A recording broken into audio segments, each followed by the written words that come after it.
The argument started halfway through Sunday lunch in my parents' narrow terraced house in East London, just off the high street where the buses never seemed to stop rattling past. It was supposed to be a simple family catch-up. Roast chicken, overcooked vegetables, cramped dining room, the usual tension disguised as small talk. But somehow, as it always did, the conversation drifted toward money, careers, and who was moving forward in life and who wasn't.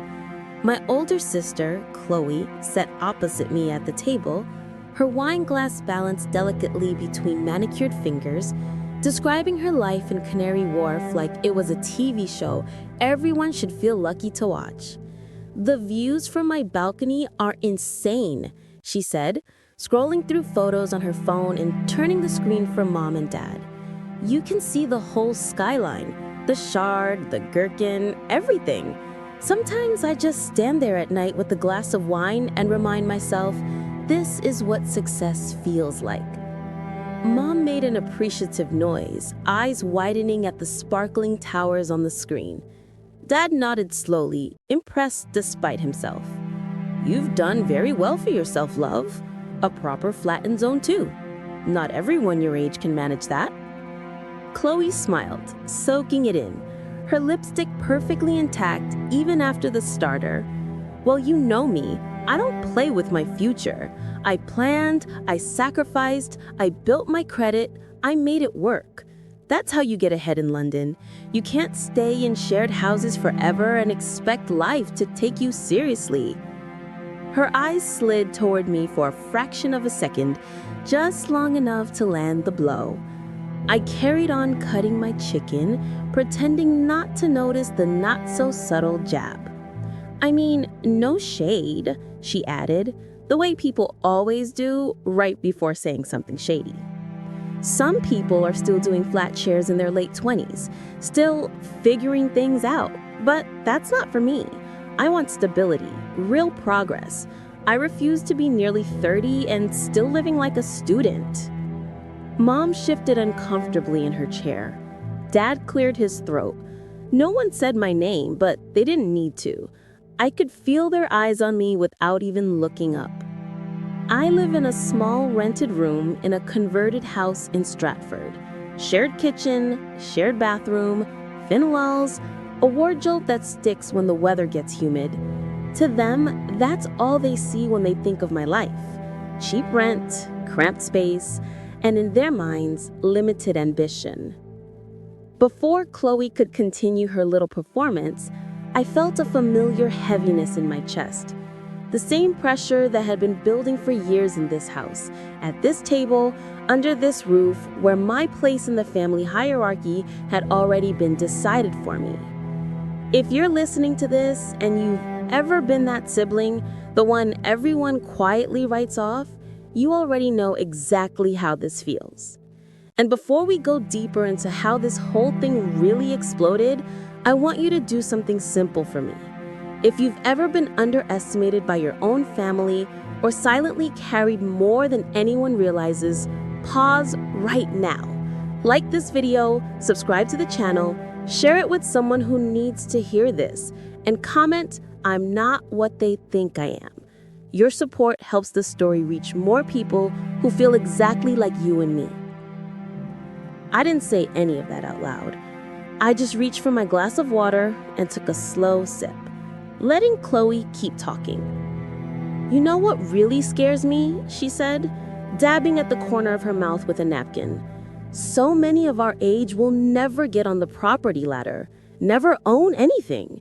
They'll spend their entire lives paying rent to landlords who don't even know their names." She laughed lightly, swirling her wine. "Honestly, Tasha, at the rate you're going, you might never own property in this country. London isn't kind to people who don't plan ahead." There it was, the line she'd been building up to. You might never own property. Dad didn't contradict her. Mom didn't say, "That's not fair." The silence was its own confirmation. To them, I was Natasha, the quiet younger sister who worked at some admin job they didn't fully understand. They knew I commuted across the city, that I never asked them for money, that I may do. But in their eyes, Chloe was the one who had made it. The one with the luxury flat, the glass balcony, the wardrobe full of blazers, and the LinkedIn post about crushing Q4 targets. She had a title they could brag about to relatives: Senior Brand Strategist at a marketing agency in Shoreditch. Me? I had a job they couldn't describe without frowning. "How much is your rent again?" Dad asked, trying to sound casual but failing. He loved numbers.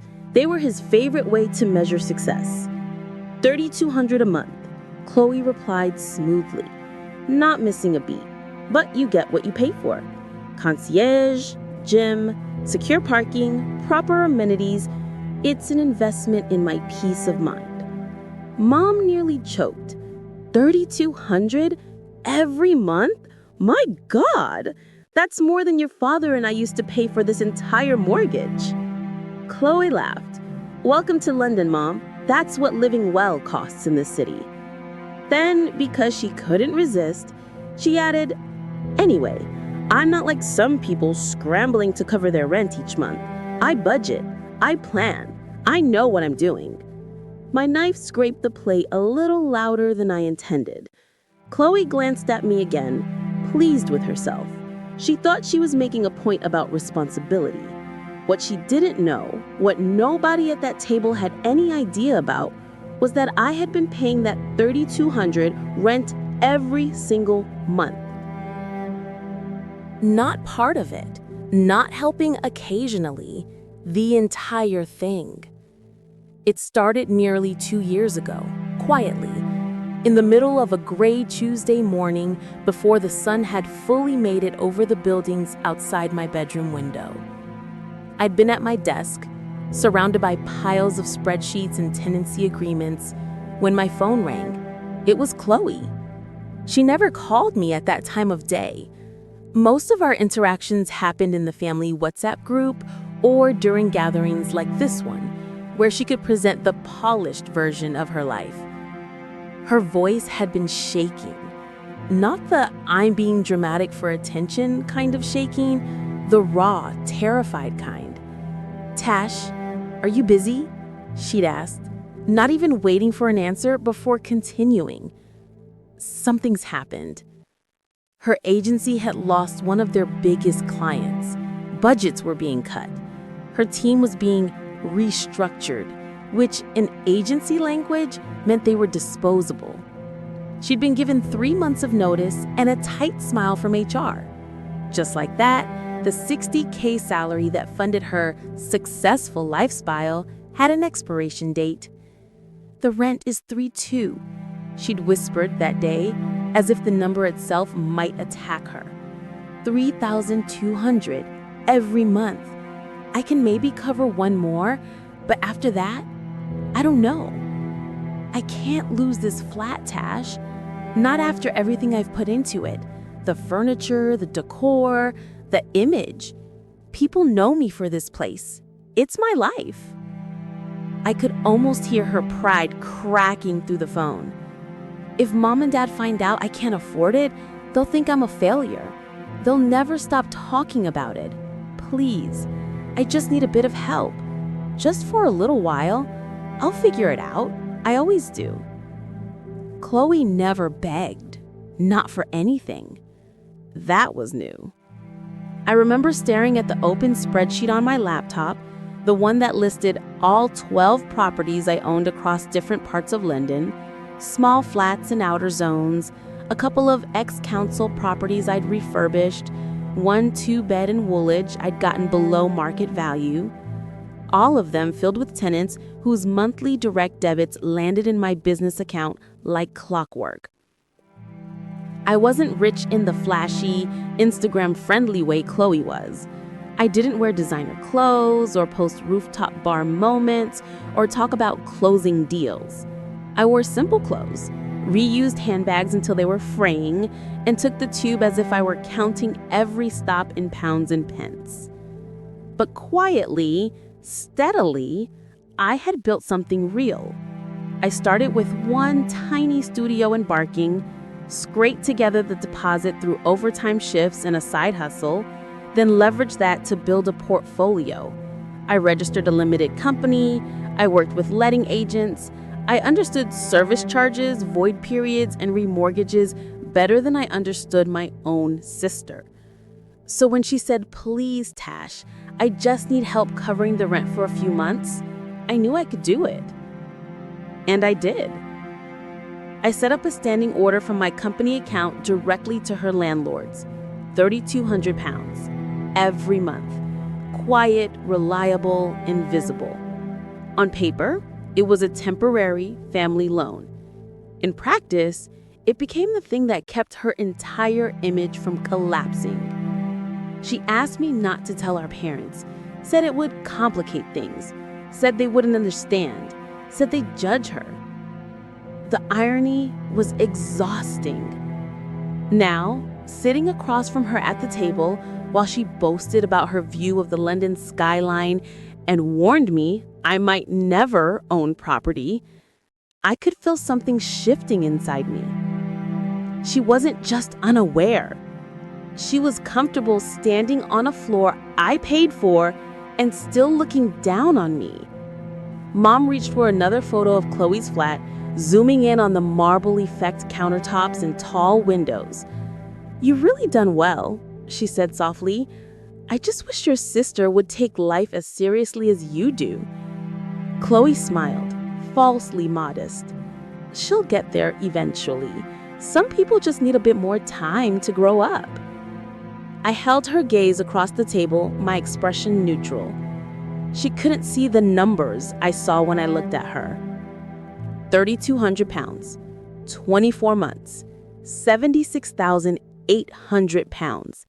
That's how much of my not serious life had gone into keeping her fantasy alive. And for the first time since this arrangement had started, I felt something stronger than guilt or obligation. I felt the beginning of a decision. 3 days after that Sunday lunch, Chloe sent another one of her usual texts, another casually oblivious message meant to remind the world just how well her life was going. "Thinking of upgrading the living room, maybe a 75-inch TV? Or should I redo the balcony tiles first? What do you think?" She attached pictures of bright showroom displays, high-end furniture, and a sleek, glossy TV that cost more than 2 months of my tenant's rent in Waltham. I stared at the message for a long moment, my thumb hovering above the screen. Every single month, she decorated that flat like it was a prize, like it said something profound about who she was. And every single month, the £3,200 it took to keep it all going left my account without much of a thank you beyond the occasional emoji. I set the phone down and took a breath. That was the moment I decided I'd had enough. Not in anger. Anger had burned out long ago. Just resignation. A quiet acceptance that I could not keep enabling someone who had turned my support into a lifestyle. That evening, after closing my laptop on a day full of reviewing tenancy renewals and scanning through potential auction listings, I called my accountant first. "I want to stop the standing order to Belmont Holdings." "The £3,200 one?" she asked. "The one we filed as an intra-family temporary loan?" "Yes." She paused, typing. "All right. There may be tax adjustments next quarter, but nothing complex. Do you want me to process the cancellation?" "No, I'll handle it." I ended the call and sat in silence for a moment. I knew the next conversation would not be easy. Chloe answered on the third ring, cheerful as ever. "Hey babe, what's up? I was just looking at dining sets. I think I want something marble." "The rent. We need to talk about it." She froze. I could hear it in the sudden quiet. "What about it?" "There won't be a payment next month," I said evenly. "The standing order is ending." Silence. Then, "What do you mean? Ending? Tosh, that's not funny. I'm not joking. Her breathing shifted, sharp and uneven. Tasha, you know I can't cover that rent on my salary. I've told you that. The job market is mad right now. I'm barely hanging on with the hours they're giving me at the new place. You've been saying you'll figure it out for almost 2 years. I am figuring it out, she snapped. It's just bad timing. I'm expecting a salary review soon, maybe even a promotion. And the flat is an investment. Property in Canary Wharf only goes up. You know that. Then you have to sell it. She went quiet again, completely. You're punishing me, she whispered. No, I replied. I'm setting a boundary. You can't just abandon me like this. I'm not abandoning you, Chong, I said gently. I've supported you for 24 months. That's not abandonment. That's generosity. She let out a shaky breath, the kind that meant crying was seconds away. If I lose this flat, my whole life collapses. Everything I've built, everything people know me for. Then maybe people shouldn't know you for a flat you can't afford. Her silence cut deeper than shouting ever could. The call ended with half-formed promises, frantic bargaining, and the same old vows to make things right soon. But I knew it was done, and she knew it too. 1 week later, Chloe called for an emergency family meeting. I almost didn't go, but curiosity, and maybe something else, got me there. We gathered in the living room, Mom clutching her tea, Dad adjusting his glasses, looking confused about why his quiet Sunday evening had been interrupted. Chloe sat in the armchair, red-eyed, tissues balled in her hand, mascara smudged despite the effort she'd put into pretending everything was fine. I need to tell you all something. Something I should have said a long time ago. Dad straightened. What's happened? Chloe's throat tightened. She swallowed hard. I haven't been paying my rent. Not for 2 years. Mom gasped. What do you mean? You told us. I lied. Her voice cracked. I couldn't afford it after losing my job. I didn't want anyone to think I'd failed. I didn't want anyone to know I was struggling, so I got help. Dad frowned. Alone? Chloe shook her head slowly, tears spilling. Tasha. The room shifted. Mom blinked rapidly. Dad stared as if he'd misheard. Uncle Michael, who had come over to drop food, froze mid-step. Tasha? Dad repeated. Our Tasha? Chloe nodded miserably.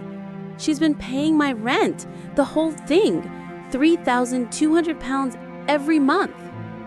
Mom's hand flew to her chest. What? Why would she? How could she? They all looked at me as though I had suddenly become someone they didn't recognize. Dad's voice was barely above a whisper. But Tasha, how? You don't even... He stopped, realizing the sentence was about to leave his mouth wrong. You think I can't afford it? I finished softly. No one spoke. I chose my words carefully. My job is not admin. I run a property company. I own 12 flats across London. Mom's jaw dropped. Dad blinked several times behind his glasses. 12? He repeated, voice cracking on the number. I nodded. Rental income covers the mortgages. I reinvest everything. I don't talk about it because it doesn't matter to you all. You've already decided who I am. Chloe wiped her eyes, shame blooming across her features. Dad picked up his glasses cloth, but didn't actually clean anything.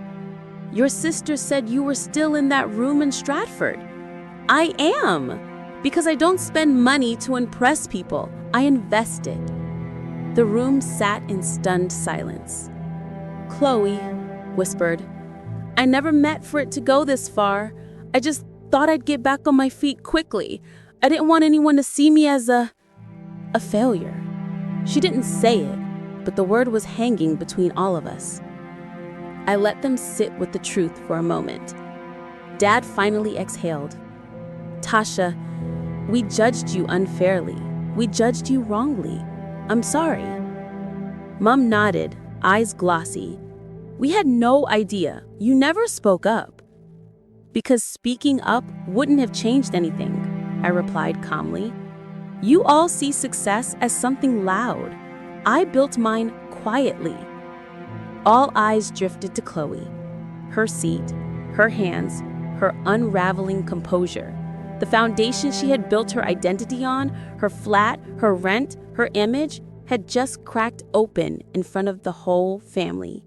Without me, her entire life was about to shift, and she knew it. Later that night, I lay in my bed staring at the ceiling. The meeting replayed itself in my mind over and over. Chloe's tears, Mom's shock, Dad's apology. The wave of truth had filled the room like cold air.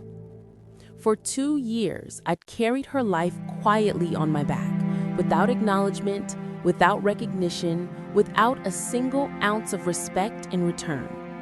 Now the weight was shifting, redistributing, leaving me, landing where it belonged. I wasn't ashamed. I wasn't angry. I wasn't triumphant. I was simply done. And whether Chloe liked it or not, the reality she'd been ignoring for 2 years was going to catch her. Hard. Because this time, there would be no safety net. And for the first time in a long time, I felt something close to peace. The week after the family meeting felt strangely quiet. Chloe didn't flood the family group chat with photos or updates like she usually did. No mirror selfies with captions about bossing Monday, no balcony shots with her wine glass and skyline behind her. Nothing. It was as if the spotlight she spent years chasing had finally burned too hot for her to stand under. Meanwhile, I went back to my normal routines, checking rental payments, reviewing maintenance requests, inspecting a flat in Leytonstone that needed new flooring, speaking with an agent about refinancing a 2-bed in Elephant and Castle. Real work. Quiet work. The kinds of work that actually sustains a life. Chloe, however, was unraveling. She called me one afternoon, voice shaking but trying to sound calm. "Tosh, the landlord messaged they're expecting next month's payment." "I know," I said. "What do I do?" "You pay it, or you talk to them, or you move.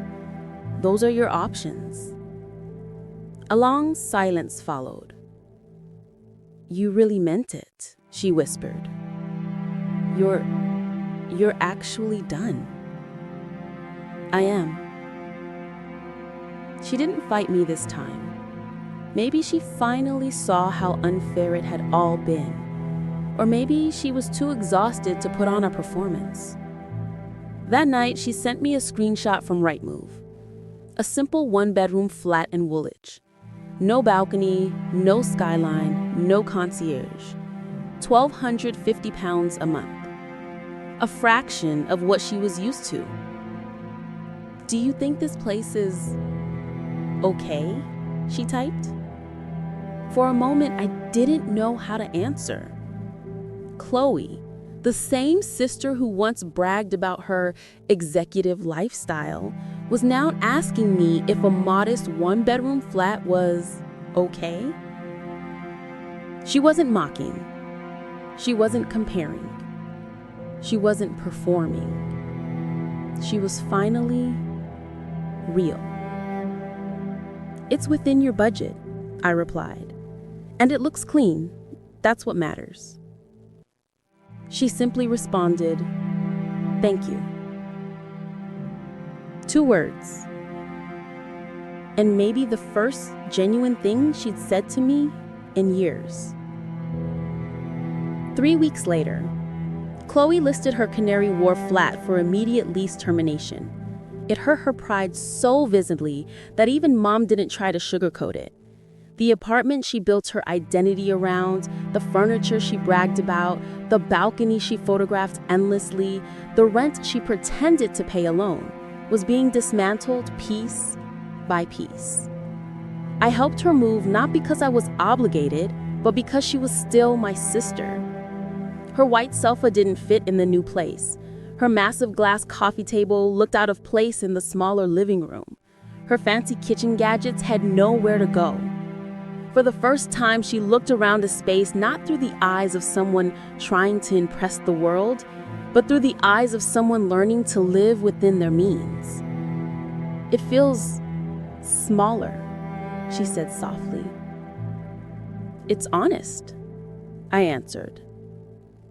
She nodded, swallowing hard. "This is the first place I'm actually paying for myself, with my actual salary. Not the salary I pretended I had, not the salary I thought I deserved. The one I really earn." There was no bitterness in her voice, just a quiet acceptance, the kind I'd waited 2 years to hear. Meanwhile, the family dynamic changed overnight. Dad called me more often, not to pry, but to ask questions he never thought to ask before. "How did you get your first flat? What made you choose those areas?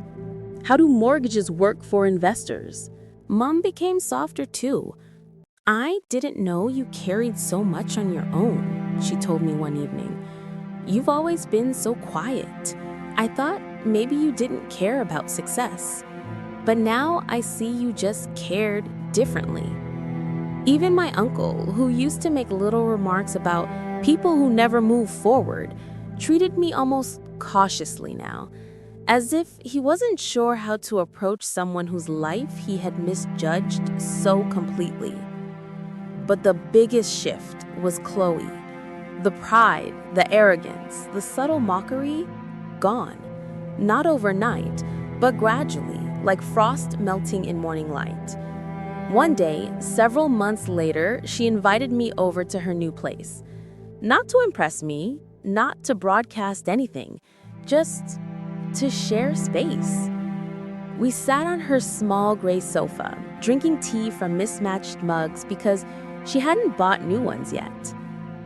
"I think I understand now," she said quietly, "why you never made noise about what you had, why you didn't need everyone to see your success."